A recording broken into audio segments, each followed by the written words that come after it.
Hello, I did not see you there. It is I, Braggy. I am indeed a Viking and the son of Magnar. I wear the Thor's hammer, so I worship Thor, the god Thunar, in the Anglo-Saxon tongue. Now I just come back from over that way in the village, from Egil's house, or Egil's longhouse. He's having a party, as you could hear from the strange music. He's got some weird people from Lapland come over, some wizards and some storytellers and musicians. And, you know, whilst I was there, I was told a strange story. A story from Germany, a German fairy tale.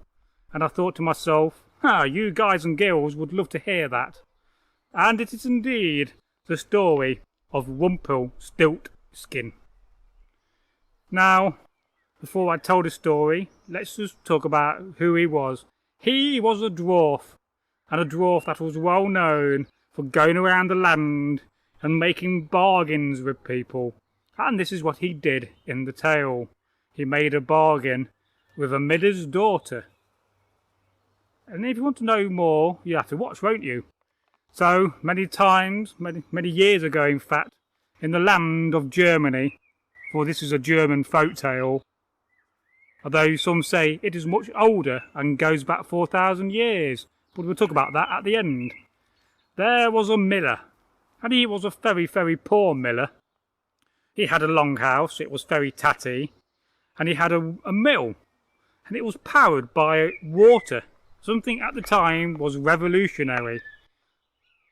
We would take it for granted these days that, you know, you could power something by water, and not that we often use water to power things.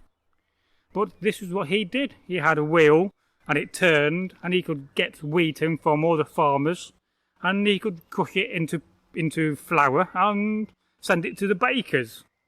And he's been doing this for many years. In fact, his father was a miller, his grandfather was a miller, and some say that even his great-grandfather was a miller. But he was a poor man. He did not have much coin. He always spent it on some frivolous thing, or some new weapon, a sword for instance, as I carry. And he had a daughter. And he used to go round telling people that, you know, his daughter's magical. Oh, my daughter's magical. She can turn hay and straw into gold. And the people in the village where he lived kind of got used to these joyful boasts. In fact, you know, they thought, oh, there's the old miller. He's no doubt he's going to tell us that lie again about his daughter who can turn, straw into gold. And eventually, the rumour got out of the village. People started to travel as they do in the Dark Ages. And one of the local kings heard about this. He was a powerful man. He had retainers. And he had what we'll call thanes and housecarls. And he had lots of coin.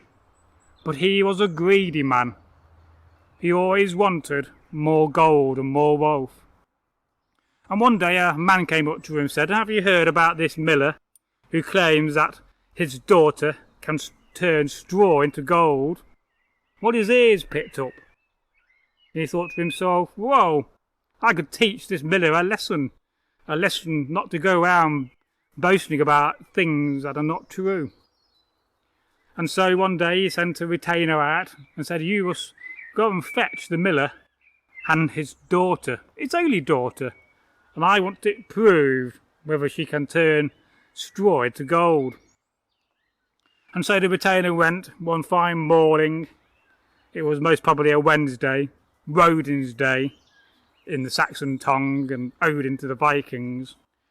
And the retainer, you know, the messenger came and he said to the miller, the king wants to see your daughter and yourself. But the miller, he refused to go. I'm not going to see the king. I've got flour to make and wheat to mill. But you can take my daughter along. She'd be more than happy. And so she spent all morning getting ready, putting on a fine dress. A dress of linen. Very nice it was. And she had a nice headscarf. As you do, that was very fashionable in those days. And eventually, after a day's walk, she came to a massive long house where the king lived. Now the king also had some other strange buildings. He had a castle made out of stone as well nearby, and that had towers and all kinds of rooms and places to live and to hang about. And so, he said to the miller's daughter, he said, I want you to turn and prove that you can turn straw into gold, and if you do not, I will forfeit your life for the claim. He was that powerful, he could do that. And so he locked her in a room, a small room, and there was a spinning wheel and a massive pile of straw. Well, all afternoon and all night she cried and she cried and she cried, because she knew she could not turn the straw into gold. It'll be wonderful if you can do that today. I mean, talk about alchemy. And so she kept on crying and bawling her eyes out. Then suddenly something strange happened. Some say it was indeed supernatural. A little dwarf came. He had a beard and long hair, and he had big eyes, and he had a bit of an ugly face, to be fair. Dwarves often do. His beard was very long, and he says, for the price of your necklace, because she was wearing a fine necklace of garnets and jewels, I will turn all the straw into gold, and the king will be happy.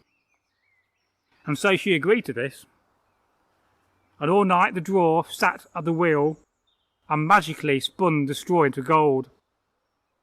And when it was dawn, when the sun rose up, he magically disappeared, like that. Magic! And so the king came in, he opened the door and locked it first because she was locked in, and he was astonished to see that on the spinning wheel there was fine thread of gold, lots and lots of it. And he said, well, that is amazing. He said, I never thought that would happen in all my life. Even made bets, so I've lost coin over this, that you would, not be able to turn the straw into gold. But she did. And the king thought, well, it was her, she had magical powers.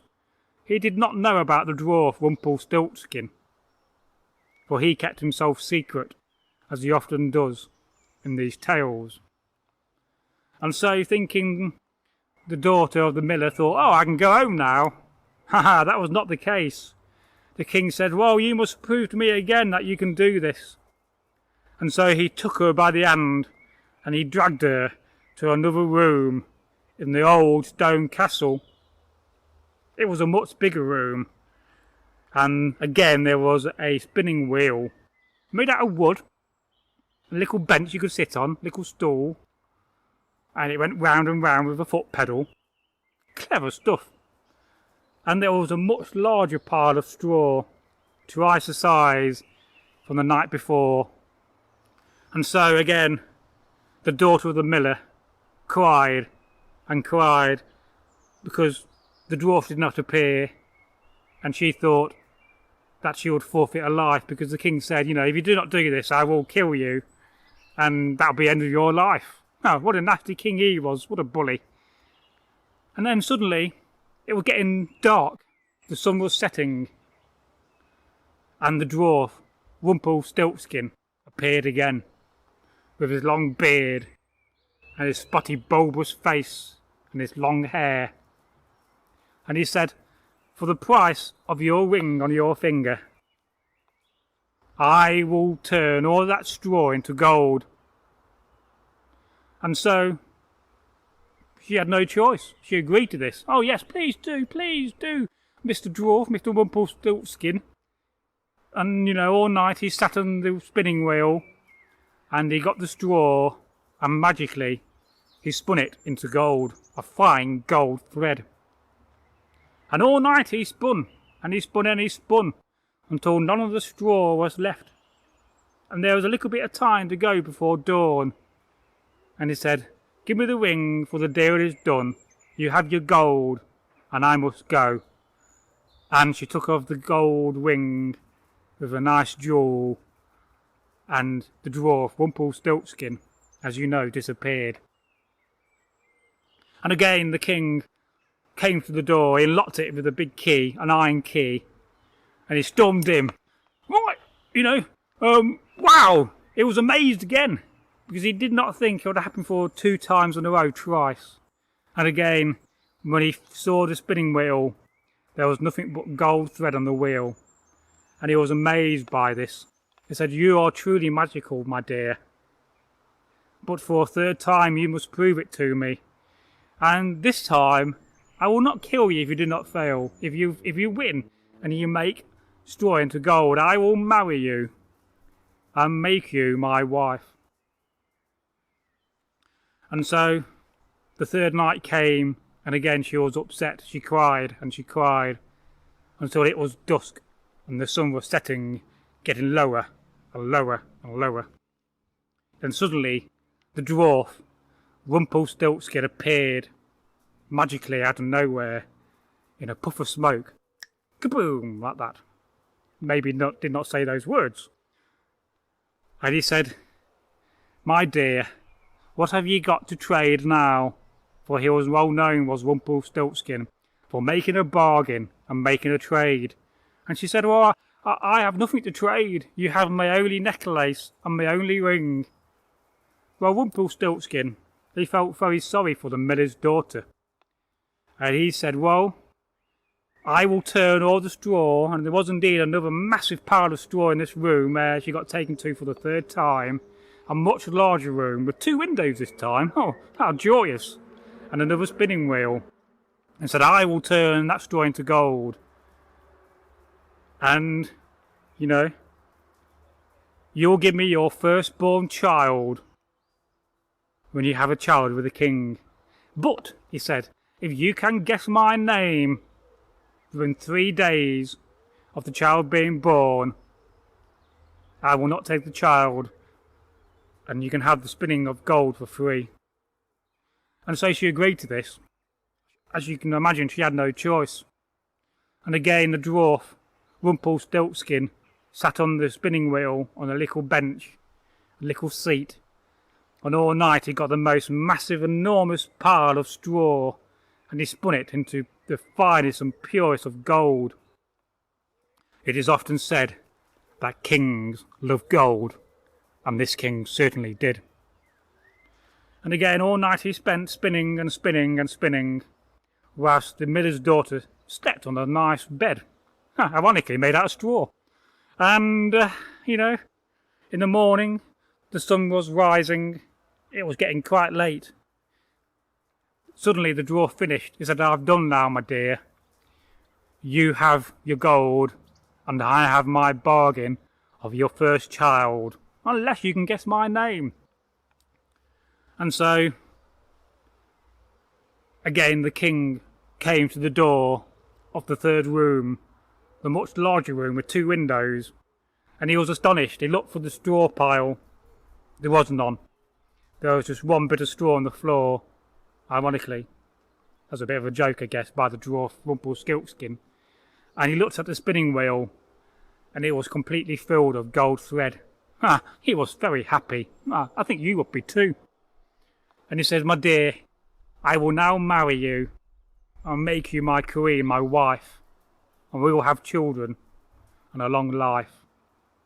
And this is what happened. A few months passed.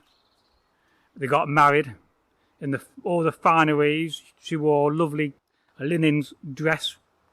It is even rumoured to have silk on it, a very rare thing from the East.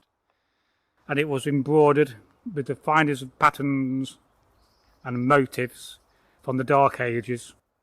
And the king, he too, was very finely dressed. And all the people from the land came to the wedding, and it was a joyous wedding, with tables full of food and mead, and the finest of wines from Francia, France. And they was married. And some time passed, and she, the miller's daughter, who was now the queen, became pregnant. And it was due for the baby to be born. And she had a baby boy. And when she was sat in a little room herself, the dwarf Rumpelstiltskin appeared. He said, "Now that you are married, and now that you have a child, You have 3 days to guess my name. And he disappeared in a puff of smoke. Some say magic. Some say he was sat by the fire. And so the Queen was very upset, thinking that she was going to lose her firstborn child. How could she explain this to the King? I'm sure you can imagine the King would be furious. "Why you?" he would say, probably. And she got all the retainers and all the men she knew and trusted, and he said, "You must go out in the land, and you must search and find the name of this dwarf." She did not say why, but they kind of gathered it was a very special thing that needed to be done. And so people went from village to village, from town to town. Some of them even searched inns and alehouses. In my mind, I think they were probably drinking rather than searching for the name of the dwarf. But one man, a very trusted servant of the King and the Queen, he was walking down a back alley. He was walking down a back alley of a small village, a small town to be. And he heard these 2 figures talking. And one of the people said, "Oh, Rumpelstiltskin, I've made the bargain and you must agree to that bargain." And there and then he knew the name of the dwarf. So very quickly he ran on his legs fast as he could. It was a few leagues away, at least 20. And he came to the palace where the Queen and King lived. And he went to saw the Queen. He said, "Queen, my dear, your Majesty, I have found the name of the dwarf. And his name is Rumpelstiltskin." Well, she was amazed by this as I moved my sword about. And again, after 3 days of the child being born, her firstborn with the King, and indeed her firstborn, the dwarf Rumpelstiltskin appeared. And he says, "I am here, my dear, your Majesty, your Queen, for your young child." And the Queen says, "No, Rumpelstiltskin, for I know your name." And by that he was astonished, because he could not imagine how she found out. And he was very angry. "Why, you Queen, you'd know my name, and I will not appear ever the same." And he disappeared in a puff of smoke again, not to be seen by the miller's daughter, the Queen, the heroine of our tale. And that is the end of this story and this fairy tale. Now this was collected in 1812 by those infamous 2 brothers, and maybe even famous 2 brothers, the Grimm brothers. And some folk say it's over 4,000 years old. So indeed it is a very old tale. Makes you wonder, back in the Iron Age, in Germany, there was a king who had this situation, and this happened. Wonderful. So for now, it is time for me to say goodbye.